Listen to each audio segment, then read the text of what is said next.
नमस्ते दोस्तों, हमारे साथ जावा प्रोग्रामिंग के इस इंटरेस्टिंग सफर में आपका स्वागत है।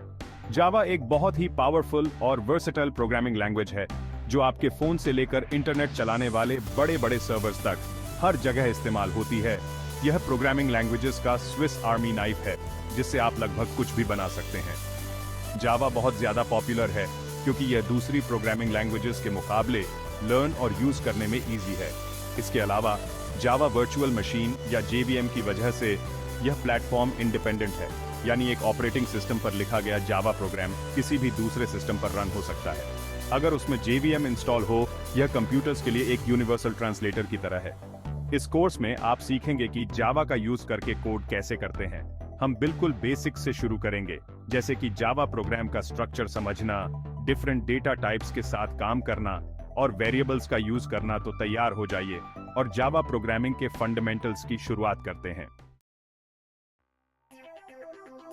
हर जावा प्रोग्राम एक स्पेसिफिक स्ट्रक्चर को फॉलो करता है। इसे ऐसे समझिए जैसे आप घर बना रहे हैं। आपको एक ब्लूप्रिंट और फॉलो करने के लिए रूल्स की जरूरत होती है। जावा में हमारा ब्लूप्रिंट बेसिक सिंटैक्स है और हम एक सिंपल हेलो वर्ल्ड प्रोग्राम को समझकर शुरुआत करेंगे। Public class main public static void main string args system out println hello world. अगर यह अभी थोड़ा कॉम्प्लिकेटेड लग रहा है तो चिंता मत करिए, हम इसे आने वाले लेसन्स में स्टेप बाय स्टेप समझेंगे। अभी के लिए बस यह देखिए कि कोड कैसे ऑर्गेनाइज है, जहां लाइंस सेमीकोलन से खत्म हो रही है और कोड के ब्लॉक्स कर्ली ब्रेसेस वो के अंदर डिफाइन है। इस बेसिक स्ट्रक्चर को समझना किसी भी जावा प्रोग्राम को लिखने के लिए बहुत जरूरी है, चाहे वो कितना भी सिंपल या कॉम्प्लेक्स क्यों ना हो। अगले सेक्शन में हम सीखेंगे कि अपने कोड में कमेंट्स कैसे ऐड करें जिससे यह ज्यादा रीडेबल और अंडरस्टैंडेबल बनता है।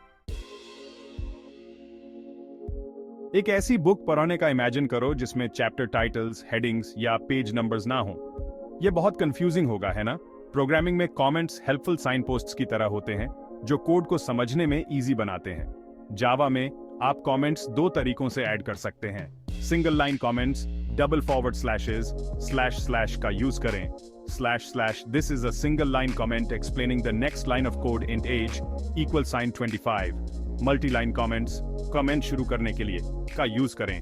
यह लंबे एक्सप्लेनेशंस के लिए हेल्पफुल है। Slash asterisk this is a multi line comment, it can span across multiple lines, useful for detailed explanations.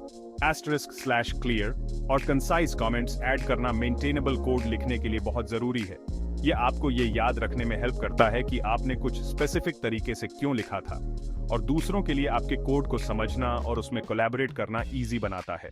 Section 4 data types in Java. Real world में हम अलग अलग तरह के डेटा से डील करते हैं, नंबर्स, टेक्स्ट, डेट्स एटसेट्रा। ठीक उसी तरह जावा डेटा टाइप्स का यूज डेटा को समझने और मैनिपुलेट करने के लिए करता है। डेटा टाइप्स को कंटेनर्स की तरह समझिए जिनके स्पेसिफिक शेप्स और साइजेस होते हैं। यहाँ कुछ most commonly used data types Java में दिए गए हैं। ENT होल नंबर्स को स्टोर करने के लिए, double numbers with decimal points को स्टोर करने के लिए, 4 सिंगल कैरेक्टर्स को स्टोर करने के लिए ध्यान रखें कि कैरेक्टर्स सिंगल कोट्स में एनक्लोज्ड होते हैं। बूलियन ट्रूथ वैल्यूज को स्टोर करने के लिए यह डेटा टाइप आपके प्रोग्राम्स में डिसीजन मेकिंग के लिए क्रूशियल है। स्ट्रिंग कैरेक्टर्स के सीक्वेंसेस को स्टोर करने के लिए ध्यान रखें कि स्ट्रिंग्स डबल क्वोट्स में एनक्लोज्ड होते हैं।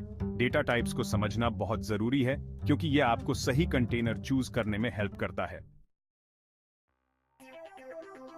Section 5 variables storing data. अब जब हम डेटा टाइप्स के बारे में जानते हैं तो वेरिएबल्स के बारे में बात करते हैं। प्रोग्रामिंग में वेरिएबल्स कंटेनर्स की तरह होते हैं जो डेटा होल्ड करते हैं। आप उन्हें लेबल्ड बॉक्सेस की तरह सोच सकते हैं जहां आप अलग अलग तरह की इंफॉर्मेशन रखते हैं। जावा में वेरिएबल डिक्लेयर करने के लिए आपको डेटा टाइप स्पेसिफाई करना होगा और उसे एक नेम देना होगा। उदाहरण के लिए int age equal sign 25, double price equal sign 19.99, string name equal sign John Doe. इन एग्जाम्पल्स में और वेरिएबल्स हैं, हर एक स्पेसिफिक डेटा टाइप की वैल्यू होल्ड कर रहा है। एक बार जब आप एक वेरिएबल डिक्लेयर कर देते हैं तो आप उस डेटा को एक्सेस और मॉडिफाई करने के लिए उसके नेम का यूज कर सकते हैं।